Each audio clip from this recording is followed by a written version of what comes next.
Hello po, magandang hapon po sa inyong lahat. Kumusta po kayo? Ayan po pala yung mga ubi na aming naani dito sa farm. Yan po yung tanim ni Auntie Victoria noon. Bali, 4 na puno lang po yan.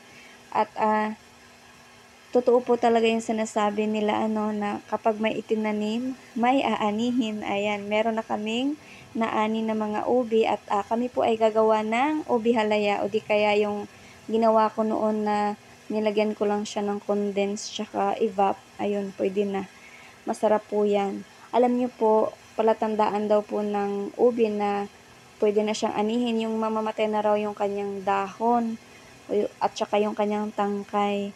Kaya nangyari po, isa lang mo naman po talaga yung pwede ng anihin sana. Kaso lang, kulang kasi, kaya ayun, inanin na namin lahat.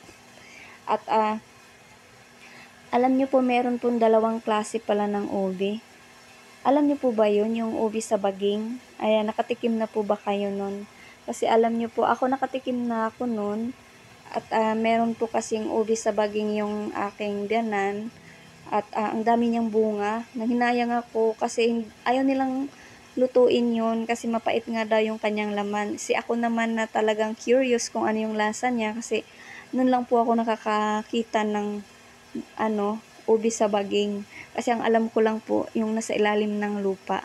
Kaya ayun, naglaga po ako. Tapos nung natikman ko na siya, oo nga naman pala talaga. Totoong medyo mapait nga po talaga siya. Kaya para hindi po masayang yung aking niluto, ayan, dinurog ko po siya, nilagyan ko po siya ng condense tsaka evap at nilagay ko po siya sa freezer.